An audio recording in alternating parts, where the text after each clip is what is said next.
Oh, you guys can do so much better than that. This is Lunch with a Legend. Make sure you clip that applause when they play it on the radio. Welcome to 1050 ESPN New York's Lunch with the Legend. The man to my left, really I could introduce him for the whole time that we're here. Hall of Famer. And I always have a rule whenever I do shows, I stop everything for a member of the Hall of Fame. So when they said to me, Lunch with the Legend, I said, oh, well, it's a Friday. I got a weekend plan. I'm not sure. They said, Dave Winfield, I'm there. Ladies and gentlemen, Dave Winfield. Thank you. Thank you. Now, Dave and I have actually done shows together, so this is old hat for us. So we'll just go into our routine. Before we get into our conversation, though, I do want to say special thanks to our presenting sponsors, our Lunch with a Legend presenting sponsors. Give it up for the folks at Brooklyn Brewery. Yeah. And I've actually had Brooklyn Local 1 now. I know what 100% bottle re-fermentation is. Also want to say welcome to our presenting sponsors, the folks from Emblem Health, as well as Dayton and Sydney Wealth Strategies. Dayton and Sydney, we got a chance to meet those guys earlier today. And real quickly, I want to thank the people here at Ruth's Chris. They did a great job, especially the wait staff. Everyone's doing a remarkable job, and a genuine thank you. So, Dave, you're back in New York City. What is it like when you come back here after spending so much of your career here? It's good. It's absolutely good. Always a lot of excitement. When you play anywhere for 10 years and make big contributions, a lot of people remember you. And, it's just very positive. I like to walk the streets. I like to absorb the energy. We go to the restaurants. It's just a good time. And the weather is perfect right now, too. Yes, it's actually, it's very nice. Tell us a little bit about what you're doing in your post-career right now. Obviously, I know you I know you from growing up. I mean, the guy was my favorite player, by the way. But we actually, you're a contributor to Baseball Tonight. I've actually done a couple of shows with you there. Becoming a national baseball announcer. Did you ever see that in your career? Actually, when I finished playing baseball, look, it's been about 15 years. My last year was 1995. I was with the Cleveland Indians. We went to the World Series. Atlanta got us that year. It's their only championship. But since then, I live in Los Angeles. I live in California, so you don't see me all the time here. But essentially, I've been working with, first of all, San Diego Padres. I'm executive vice president, senior advisor out there. So I've done that almost 10 years. So I was deep into the game. But starting last year, we got together with ESPN, and they said, we need another strong personality on Baseball Tonight. So, I signed up, and it's been a really interesting, really good experience for me because I'm really back in the game. I'm going to games all the time, researching it, and just telling people about something that I love. So it's a lot of fun. When you watch the game now and you see it, does it come off as easier? No.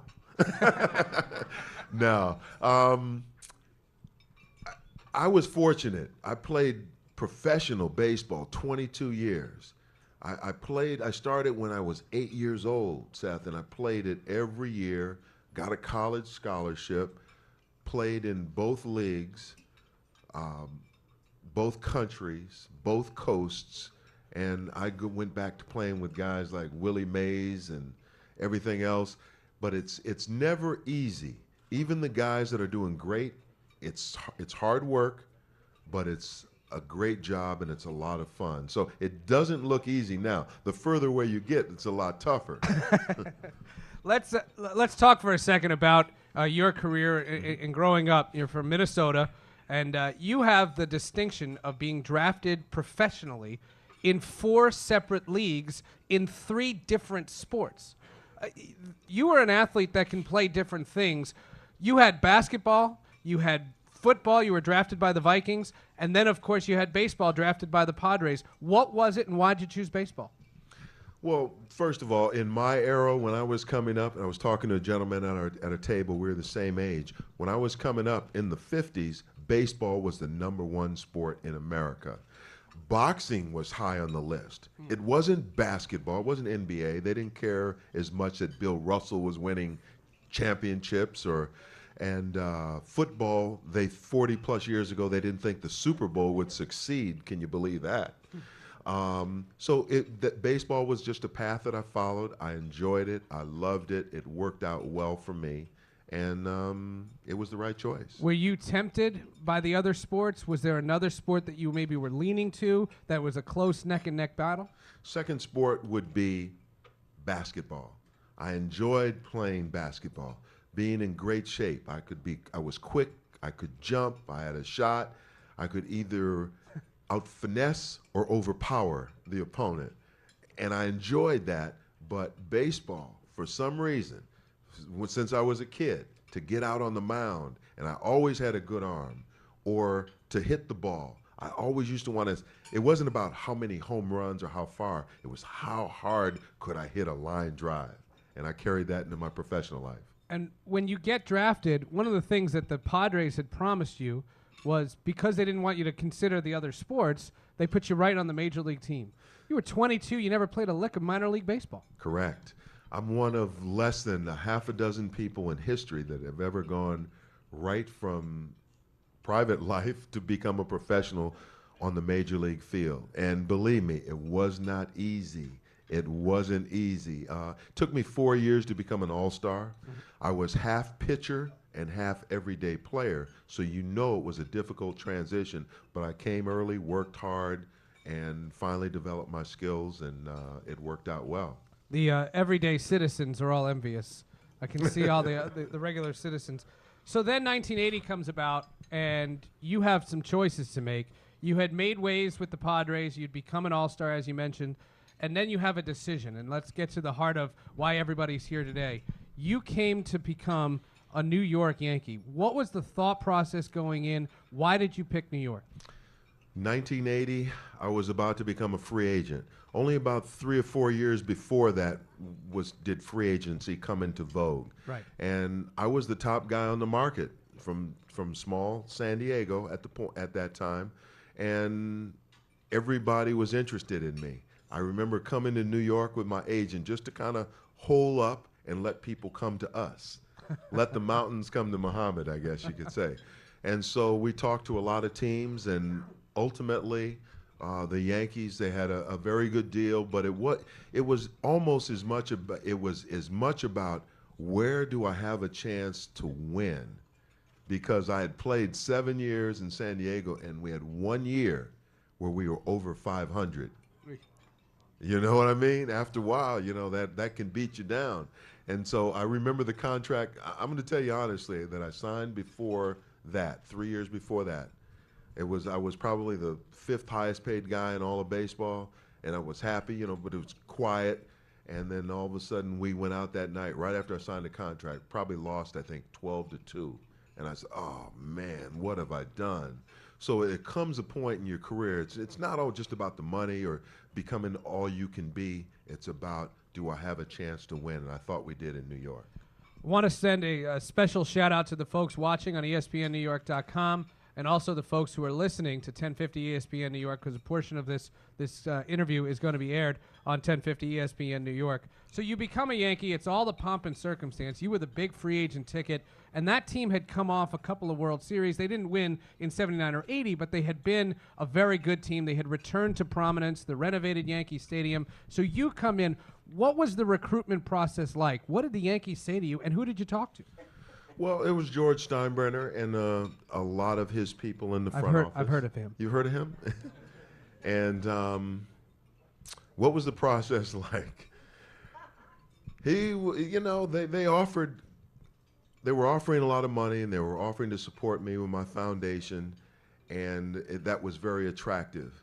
And among the other people out there, I remember talking to other people. Ted Turner from Atlanta. They came knocking. So we can give you some CNN stock and everything. And I thought about it. I said, they're in last place. I can't do it. The Mets at the time. I'm telling you, the Mets, we talked, Fred Wilpon and Nelson Doubleday and all of them. But they were very nice. I'm telling you, they were very nice. But they were in last place. I said, I can't do it. So it kind of came down to, it wasn't all money. It was about, do I have a chance to succeed? Well, we were certainly glad you signed with the Yankees. I mean, heck, you came in 1981, and you start your career. Now, immediately then, things started to kind of put a microscope on you. What was it like knowing that that team had a bunch of stars? I mean, obviously, Jackson's still there. Reggie Jackson's still there at that point. Yep. But people were looking for you. Did you feel any extra pressure on that? There was at the time. I mean, I got to give these two things to you, the different perspectives. I look at it now, and I would go into the locker room where I see the guys, and I say, man, look at this pitching staff, solid through and through. Look at all of these players, and not just the money they make, but it's can they play? And you have a whole team full of guys. We didn't have a really strong pitching staff, but offensively and defensively, I knew people would look at me, and I remember we went to the I'll think of the name of the club, the 21 Club. 21 Club. 21 Club, and I remember they had the press conference, and I counted them while I was up front. There were about 130 media just looking at me, wondering, is this guy going to be worth the money? And I remember going into Yankee Stadium after I'd signed, and people would come right up to the railing with their arms crossed and look at me like, is this guy going to be worth it? And I'm thinking to myself, I'm worth every penny. You'll see I can play. And so, but that was me. It wasn't about, once the contract was done, it was about just playing hard and trying to help the team win. And we made it to the World Series in '81. We didn't win it all, and we never got a chance to go back. That was disheartening.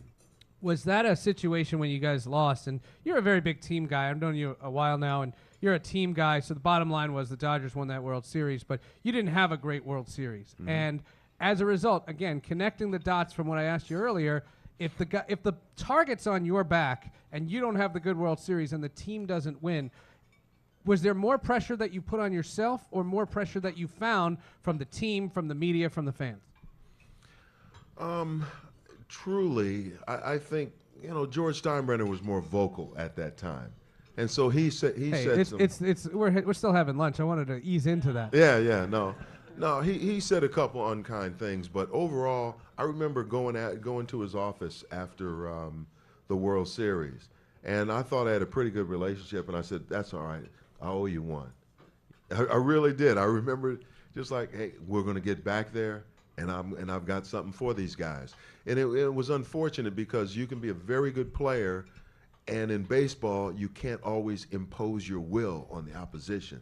They're not going to give you the pitches you want. It's always 9 against 1, And I didn't have a good World Series, but I thought we'd get back there again, but we never did, so it was unfortunate. All right, since you brought George Steinbrenner up, when he makes the Mr. May comment, I think along the lines. That was years later. I just want to understand. Okay, right. That's 85. It was years later. He makes the Mr. May comment, and in this day and age, that would be you'd have every camera on you. You'd be on YouTube in 5 seconds. In that era, did you think about calculated how you wanted to respond to basically an insult like that? You got to understand. I was here for 10 years, and that wasn't the only thing that was said or done. I had to be armed with accountants and lawyers and PR people every day for 10 years. It wasn't easy, truly. I'm glad, I can say this is behind us. We've buried hatchets. He's apologized. A lot of things that, and I feel bad, when his health, he's in ill health. And, but back then it was, we're going to battle. I mean, because I'm a guy, I came in there, I'm doing everything you asked me to do and more. I was one of the better players on the team, always put up the good numbers, wasn't a clubhouse lawyer, didn't do drugs. I was a leader on that team. And to get that kind of response, I had to prepare everybody around me. I just have to say, everybody that worked with me and for me and around me, I had to prepare them. And I say, I don't think that they're going to be supportive this year once again, so let's make sure you do what you're supposed to do. And then I did what I had to do, play well on the field. So it was never easy, not 1 year, but I made it through, and you survived, and I thrived, and I think that's the best way to do it. Dave Winfield, ladies and gentlemen. Very well said. During the course of the 10 years, I want to throw some names at you, but I have one question before it. You played during the 80s for the Yankees, and I know there's some younger Yankee fans here that are not going to believe this, but there was actually a time when the Mets were top banana. And I remember in 84, 85, 86, here seeing the Mets go through this historic time, and you're playing for the storied Yankees. What was that like, knowing that the Mets were having so much success across town? It's not like you saw them in interleague games. They were the Mets. They were in a separate league, but they were the Kings then. Yeah, it's interesting. People don't recognize, but when they had Darryl Strawberry and Doc Gooden and Keith Hernandez, and I mean, they had some really good teams, and it seemed like both Yankees and Mets were vying for that back page of the newspaper. And when we play in spring training, it was serious. It was like bloodletting, you know. You can't let them beat you. I said, come on, man, it's spring training. We've been here 2 days. You know, it was so there was always that competitive spirit between both of the ball clubs. But the Mets had a resurgence. They were very good. They had some great players then. And it's wild to see then during the course of these years, because there were a lot of seasons, and I'm going to identify 84 through 88 as you guys having contenders. And a lot of people would think from a baseball perspective, the number one thing that I've always learned is that if you can go into spring training with legitimate optimism, not spring training optimism, that the team was going to be good, the expectations for the Yankees were always high, because when you make deals like the Rick Rhoden trade or you pick up a Dennis Rasmussen, this team thought they were on the verge of winning that title. Did you go through every season thinking that you guys were on the verge of really accomplishing the title? I always thought that we had a chance. All I could do was prepare myself the best I could every year, and you hoped that everyone else did. It always seemed like we're just a little short on pitching. We won more games, I believe, than any other ball club in the 80s throughout baseball, but we just didn't have Ron Guidry was just on the other side of being of his greatness. Dave Righetti was just kind of coming into his own. Tommy John was 45 at the time. Rudy May might have been. Yeah. I mean, these are guys you don't really remember. They're great people, but they weren't at the top of their game at that time. But man, when you have a lineup at times, you lead off with Ricky Henderson.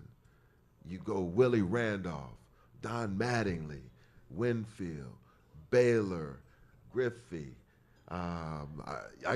Jack Clark. Jack Clark, yeah. We could go up and down the line. We scored runs, and we talked trash too. You know, we had fun, but we just couldn't. It was kind of like trying to hold water back with your hands. You'd score 6 runs, they'd score 7. You'd score 8, they'd score 10. Oh man! So we just never had enough to hold. But it was, you know, what was great when we would get a lead, and this is the difference between being on a team a pretender and a contender. And where I came to the Yankees after playing on teams that struggled, when there'd be men on base and all of a sudden there's a smash to, I'll say third base. The third baseman on the pretender would miss the ball and it'd be a double, and then, you know, you'd be finished. But on the other hand, you come here, there's a smash, men on first and second. Oh, Nettles dived. Oh, he stopped it. Oh, he got up. He threw the second for 1. Oh, they threw the first double play. I said, we got guys that can play.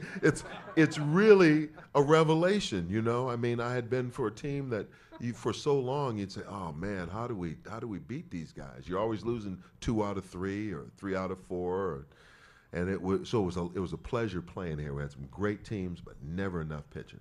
I thought one of the things that a lot of people here would enjoy, rather than go year by year and chronologically, we could just have a lot of fun asking you about certain teammates, because if you're a Yankee fan from that era, you knew about these names that are legendary names, and I thought it could be a lot of fun. I want to start it off with one person who's no longer with us, and that's Billy Martin. What was it like to play for Billy Martin? I was telling some guys and some people at my table, Billy Martin to me was the best. I mean, he had his own demons, honestly. He would drink a little bit. He tipped the glass a little bit. And as the season went on, if the team wasn't doing well, the glass might be a little bigger, and then it'd be a mug, and then. But I'm telling you, Billy Martin was a heck of a manager, heck of a guy, a lot of heart in a little man, and he was really kind of my favorite manager. If you were a good player, he just put you out there. You knew what you were doing. If you were a dog, he had a big doghouse. So what was one guy that was in Billy's doghouse? Give me a for instance. Ed Whitson. Ed Whitson. He was a pitcher for the Yankees. You don't really recall. He had a good arm. But those two, they hated each other. And Nice. one day, when you see Billy Martin walking in the locker room, and he's got his arm in a sling, and he's got these sunglasses on, and he's got a black eye, you say, "What?" Everybody said, "What happened?" You know, when a manager and a player get into a fist fight at the hotel, you know they didn't like each other. But that's that old school baseball, you know. That was something.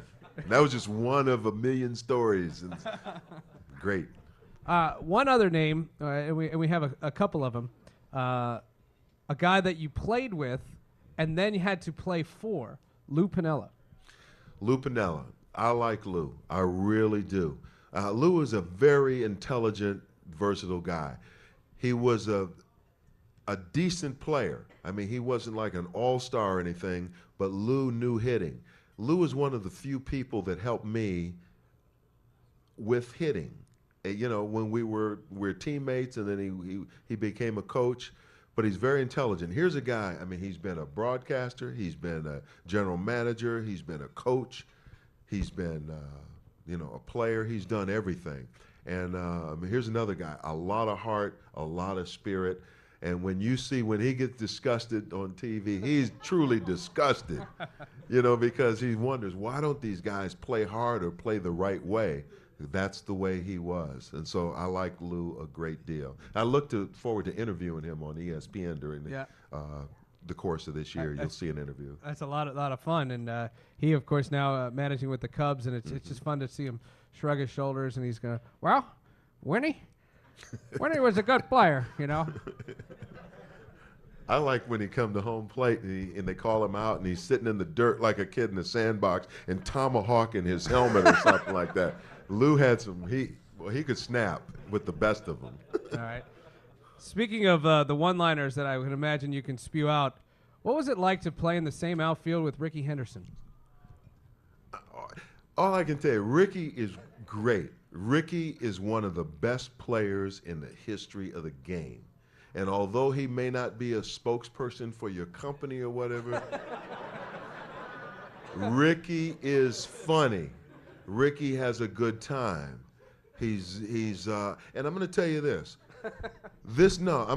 Rickey took care of himself unlike a lot of players. He doesn't drink, doesn't smoke, no drugs. He would this guy was about 185 at the time, when he was stealing 100 bases, about 4% body fat. He would just stretch, push-ups, sit-ups, took care of himself, but he has a great sense of humor, and I was so glad to see him go in the Hall of Fame and speak very well, too. So Rickey's a great guy. Oh, there's some great Rickey tales. You believe that one time that when the San Diego Padres were walking out to the plane from the tarmac, and one of the players said, Ryan Klesko said, "Rickey, you get on the plane first. You've got tenure." And he goes, "Tenure?" Rickey got 15 years. Yeah. Oh yeah.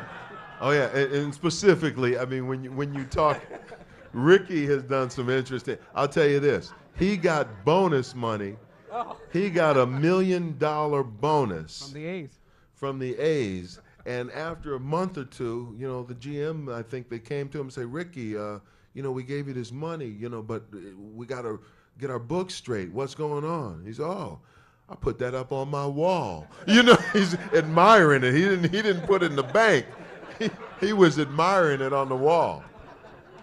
$1 million, Rickey. Tremendous. All right, one more, and then I want to get to the Hall of Fame. Don Mattingly. A lot of people thought you guys were rivals. Were you? No, we're good teammates. People saw us go back and forth in a batting race, in 1984. Came down to the last day. The team wasn't in the race. That was the best thing that people could come out and watch, is Don Mattingly and Dave Winfield. Came down to the last day. He got 3 hits. I got 1. He won by mere percentage points. And, it's almost like sometimes people took sides. They would come to the ballpark, they boo one guy, and they cheer the other. It wasn't cool in that respect. But just so people know, we were always friends. I always respected him. He always respected me. I see him now all the time. He's out in Los Angeles doing a great job as a hitting instructor for the Dodgers. And again, I tell people one day he'll be a good manager too. I know it's in his heart. He doesn't have to say it. I'll say it for him. He'll be a good manager for somebody, and I'd support him as well. I always wonder whether fans who wanted him to be the Yankee manager still do, because now that Girardi's the manager and they win the World Series. We talked about this on Baseball Tonight. Mm-hmm. The one thing about Mattingly's tenure now is that Girardi has kind of put his own legacy here because he has the ring as well. Yeah, Joe Girardi's done an excellent job. I mean, there's only 30 clubs in baseball, and people vie for these positions. And I know Donnie probably would have liked to stay here. He was with Joe Torre for a long time. It just didn't work out. But he'll land on his feet, and he'll do okay. I don't think that it would be fair to the people here to not ask, why did this all go so horribly wrong? You played with the Yankees for 10 years. A lot of people said that you would finish your career and go into the Hall of Fame as a New York Yankee. Some things happened, some things that took place. You were victimized in certain aspects. What can you comment about the way things went down in '89 and how it ended your Yankee tenure? When I left, the culmination of my playing here, and I thought I'd play most of the rest of my career here in New York. I played 7-8 years already, signed a 10-year contract, figured I'd be here through that. I was in good shape, figured I'd stay longer and live here. But it didn't work out that way. It just kind of kept going downhill until one time we're on the West Coast. The teams we're playing, where'd we go to Oakland, played the Angels, and then we went up to Seattle. And they weren't playing me at the time. Now, here I got 6 years left in my career. Nobody knows that, but I had 6 years left in my career, and they're not going to play me. And so it was kind of like, who's going to blink first?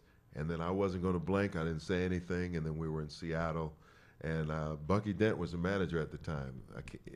I was in early batting practice, came in there after batting practice, said, well, take your clothes off because you're traded to the California Angels. And I said, what? Now I got 10 years and 5 years with the team and everything.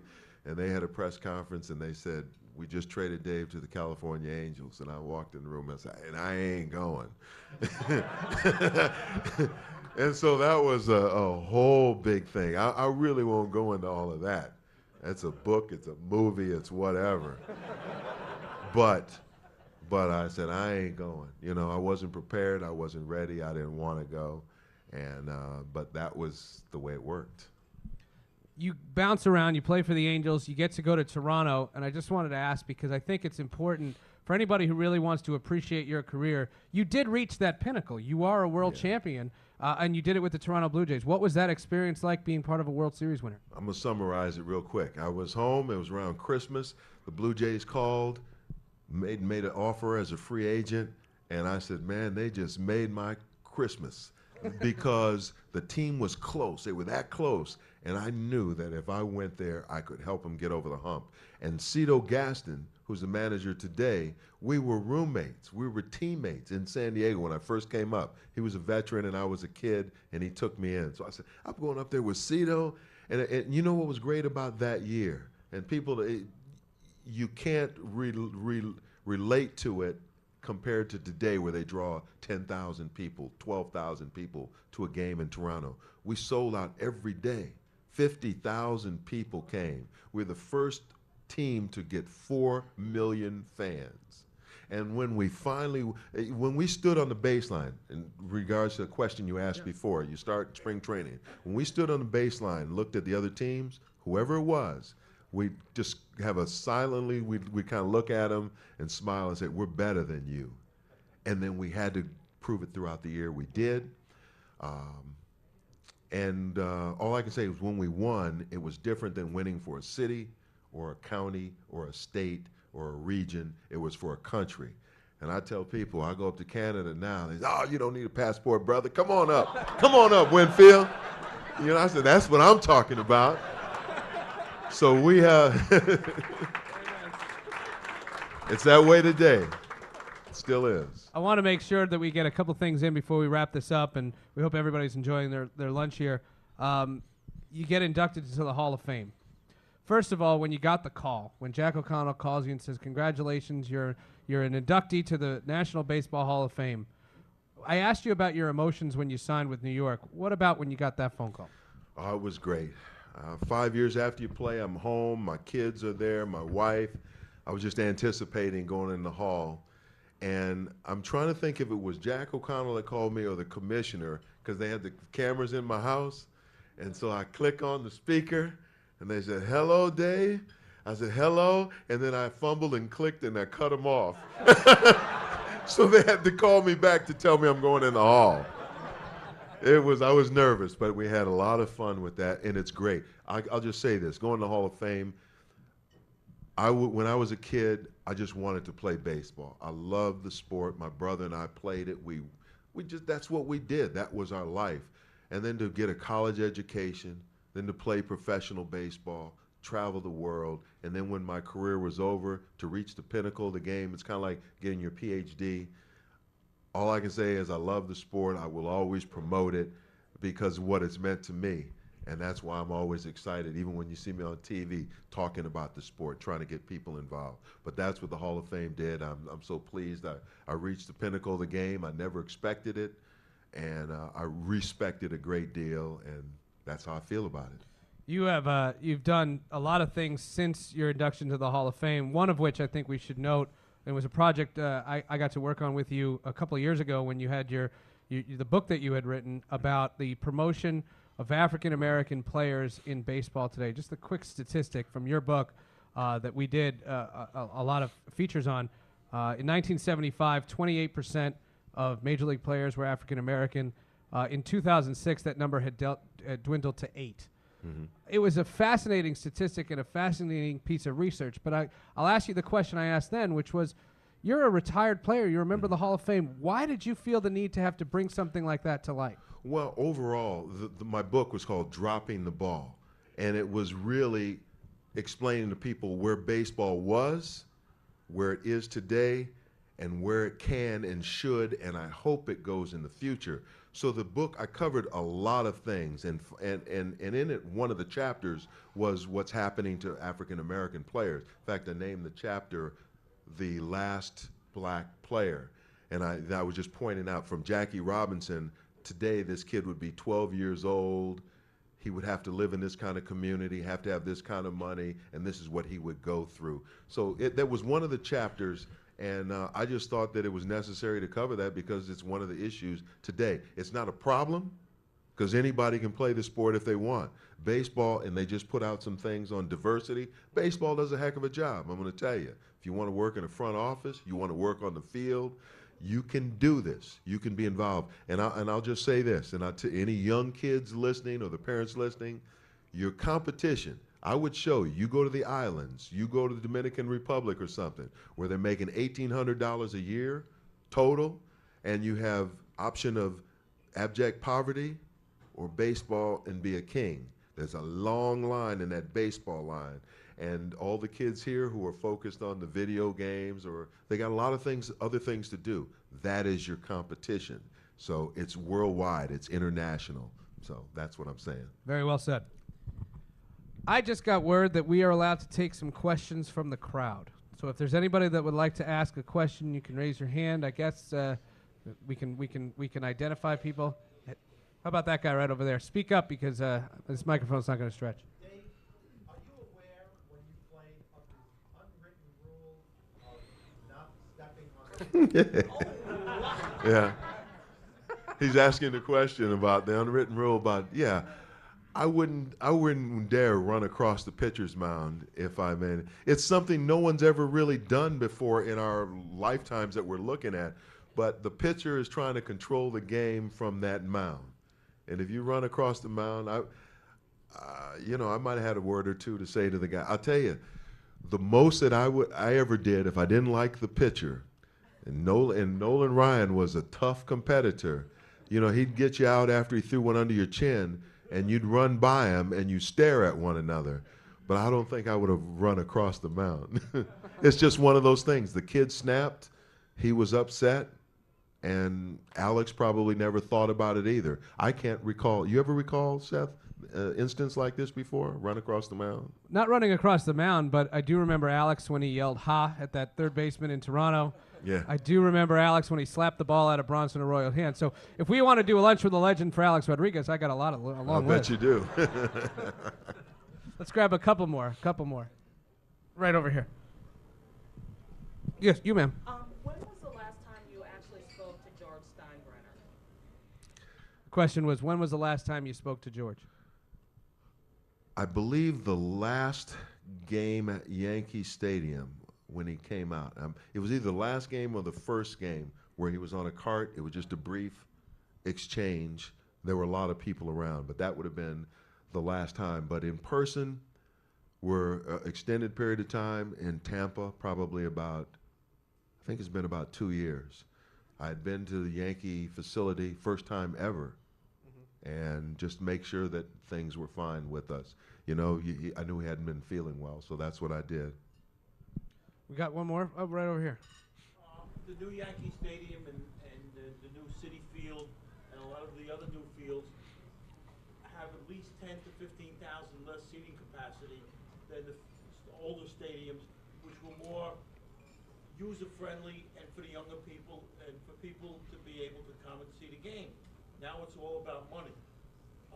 What's your feeling? Have you been to the new Yankee Stadium, and what do you feel about the new Yankee Stadium versus the older Yankee Stadium, which had, I think, at least 10 to 15,000 more capacity? There's a lot of answers to this, but I've been to all the new stadiums except Cincinnati. Look, these new ballparks are great. The confines needed to be a little smaller because you're wasting a lot of seats. You don't want to waste space. It's like you don't want to rent a building and you don't use all your space. They're beautiful stadiums. I know it costs a lot of money, and a lot is about money nowadays. And we have to continually think about the fans. How do you not avoid turning them off or where they can't come to the game? You saw the Yankees even drop their ticket prices after they opened. So it's just going to be one of those issues. I know in San Diego, they've dropped the prices of everything to make it, you got to find the right balance. Make enough money so that you can have a good team on the field and those type of things. All right, we have time for one more. How about in the back over there? Yes, you mentioned the decrease in African American participation in baseball today. I'm wondering if it has to do with the increased popularity within the NFL, the NBA, and perhaps differences in salaries and things of that nature. The question was involving the decrease in African American attendance and if it's due to the popularity of the NFL and the NBA and such. Yes, that is part of it. In 1947, when Jackie Robinson came through the door, baseball was the first sport to allow African American athletes to go through, and they went through en masse. But now football is available, basketball, and listen, even in college, to get a college scholarship, you can get a full ride if you're a basketball player or a football player. Baseball, you only get a partial scholarship. So if you're poor from an urban area, like I was coming up, and what school costs now, college, I might have played another sport. That's kind of the way it is. But the other sports are now open. Those weren't even open to African Americans in the old days. Now you see brothers on skateboards and skydiving and, they're doing everything. Opportunity.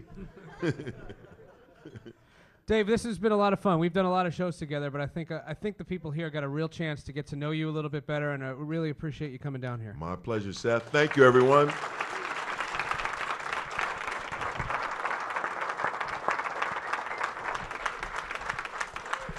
Once again, I just want to thank our presenting sponsors, the folks at Brooklyn Brewery, Emblem Health, Dayton and Sydney Wealth Strategies, and especially the people here at Ruth's Chris, the great staff, everybody who has helped put this Lunch with a Legend together. You can see Dave on Baseball Tonight on ESPN. He has agreed to become a regular on our show as long as every person here listens at 10 a.m. to 1050 ESPN New York. Dave, it's great to see you. Thanks. And if you want to visit my website, see what I'm doing, DaveWinfieldHof.com. Thanks, everyone.